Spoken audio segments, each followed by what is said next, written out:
Thousand Names and Thousand Stories, 177th name, MAHASHAKTAYE NAMAH. Sages Vyasa, Jaimini, Kasakritsna, Badari, and Ashma Ratya gathered to discuss how to realize the existence of God.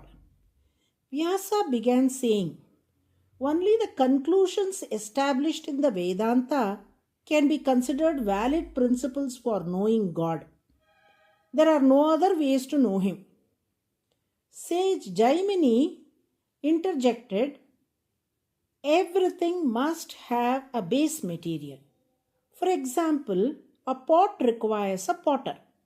In the same way, we can deduce that the world must have a creator, which is God.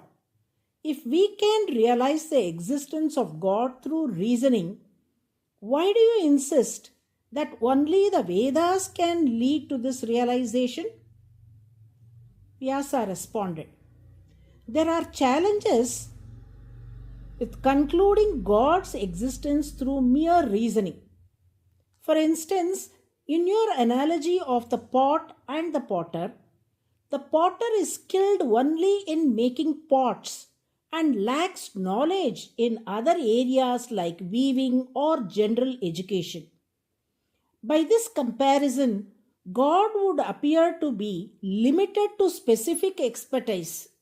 However, God is the master of all fields with no limitations.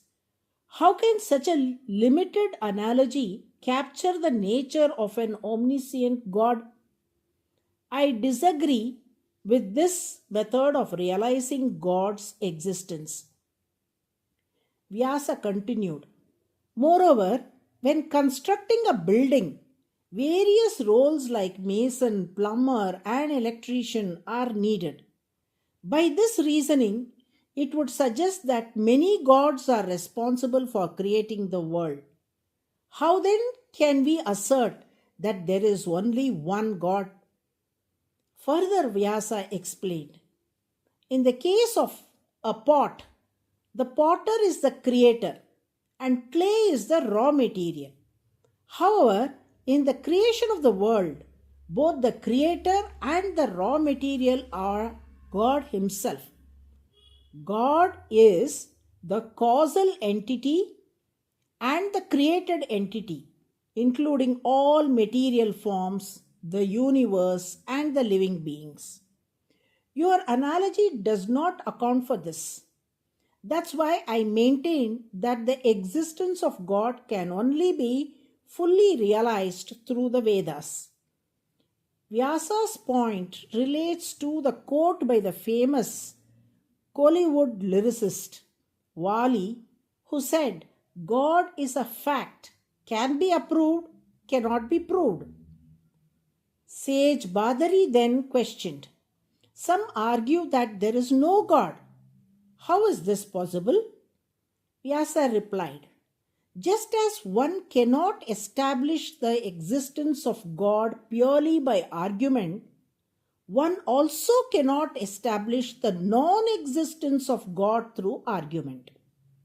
When someone claims there is no God, the next question would be, where does God exist, or where does God not exist? When does God not exist? If one says God does not exist in places I have seen, it implies He may exist in places not yet seen. Similarly, saying there is no God could mean He was present in the past or might be in the future. If someone says they don't have a pen, it does not mean the pen doesn't exist in the world.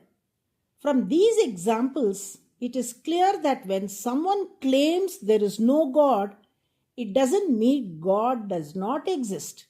It only shows that the person lacks the maturity to realize God's existence.